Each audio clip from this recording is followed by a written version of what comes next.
It's been a very exciting meeting for the management of kidney cancer.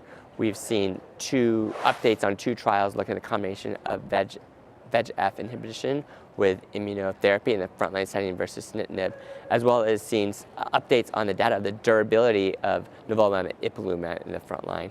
In addition, the management of non-clear cell renal cell carcinoma has actually seen some progress regarding the role of immunotherapy either alone or in combination with VEGF inhibition.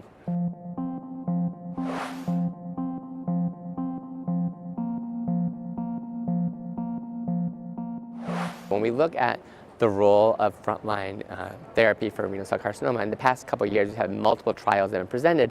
In the past 6 months we've had two trials both looking at the combination of axitinib with a checkpoint blockade, either avelumab as you see in the JAVELIN trial or pembrolizumab as seen with KEYNOTE. So we already had results from the JAVELIN trial presented at ESMO, which showed that in the PD-L1 positive patients with the primary endpoint, there was an improvement in response rates, improvement in progression-free survival, independent risk group, and that sort of extended to the intention to treat analysis. But there was not a benefit in overall survival. So today, regarding axitinib and avelumab, we had sort of a further update on the data from Dr. Choueiri, sort of looking at the different subgroups of patients, specifically breaking down by risk groups, as well as second-line treatments. And what they really have shown is that axitinib and avelumab is certainly a very active regimen in the frontline treatment of metastatic clear cell renal cell carcinoma, with a response rate over 50% and a marked improvement in the progression-free survival of over 13 months versus 7 months with sunitinib. At the same time, we've also now seen the data for pembrolizumab with axitinib. So again, a very similar design, over 800 patients were randomized to pembrolizumab and axitinib versus sunitinib.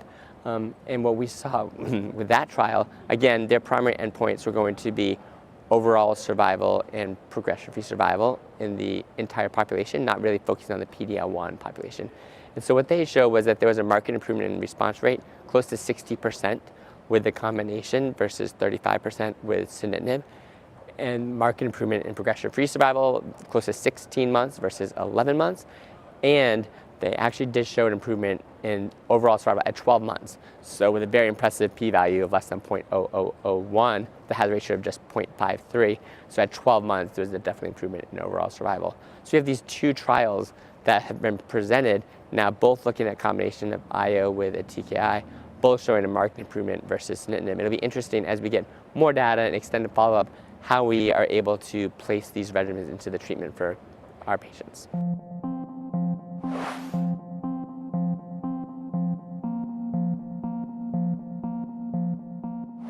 We first learned about the combination of nivolumab and ipilimumab versus sunitinib at ESMO in 2017. It was the first combination, or really any drug, that was able to outperform sunitinib in the frontline treatment of metastatic renal cell carcinoma. At that time, the data showed a marked improvement in overall survival, particularly among those with intermediate and poor risk disease, a marked improvement in CR rates, with the CR rate approaching over 10% in the study, although there seemed to be a decreased efficacy in those with good risk disease. While there was still a CR rate, the overall response rate was slightly lower. PFS was certainly low in that patient population. So at the GU symposium, they presented an update on the trial, looking with extended follow-up. And so at this point in time, there's over 30 months of extended follow-up. And what we've seen is that with that follow-up, we still have that improvement in overall survival in those patients with intermediate and poor risk disease by IMDC criteria, with overall survival still not yet met in that subgroup.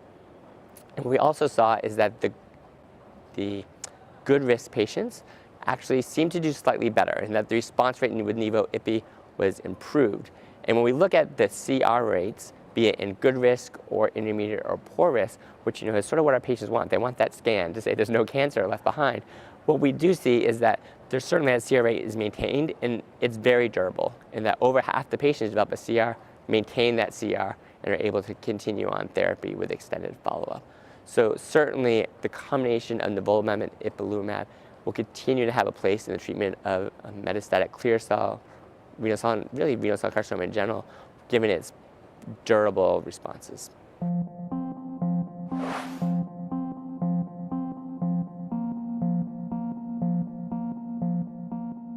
Non-clear cell histology, which comprises a minority of kidney cancer, less than 20%, has been historically difficult to manage, given that the driving mutations, the pathways are often different from clear cell, with historic data showing that patients with non-clear cell histology generally do worse stage for stage than their clear cell counterparts. So at the GU symposium, we saw data looking specifically at the role of immunotherapy in these patients. Historically, with interferon, there was concern that non-clear cell histology weren't effective with immunotherapy, but we had over 100 patients in the KEYNOTE-426 data with non-clear cell histology, majority of them papillary with some chromophobe and some unclassified, who received Pembrolizumab at the standard dose every 3 weeks. And what that study showed was that this was a very active drug in non-clear cell, with a response rate around 26% in all histologies, chromophobe included. The median duration response had not yet been reached, with a PFS over 4 months. So certainly it's a very attractive option for our patients. At the same time, we had data looking at a combination of VEGF with immunotherapy, with atezolizumab and bevacizumab, based on the encouraging 151 data. This was a trial that looked at 60 patients who had either clear cell with sarcomatoid features or non-clear cell histology. It was a phase 2 trial. Patients received atezolizumab and bevacizumab standard dosing every 3 weeks. And what we saw in this study was that the response rate for clear cell patients with sarcomatoid features was over 50%, while those with non-clear cell had a response rate around 26%. And this study was unique in that it included all non-clear cell histologies to include medullary, collecting duct, translocation. So I think and it was very well tolerated. So as we look forward to the future, I think that we're going to see advances in the treatment of non-clear cell kidney cancer, and certainly it appears that immunotherapy and checkpoint blockade will play a role.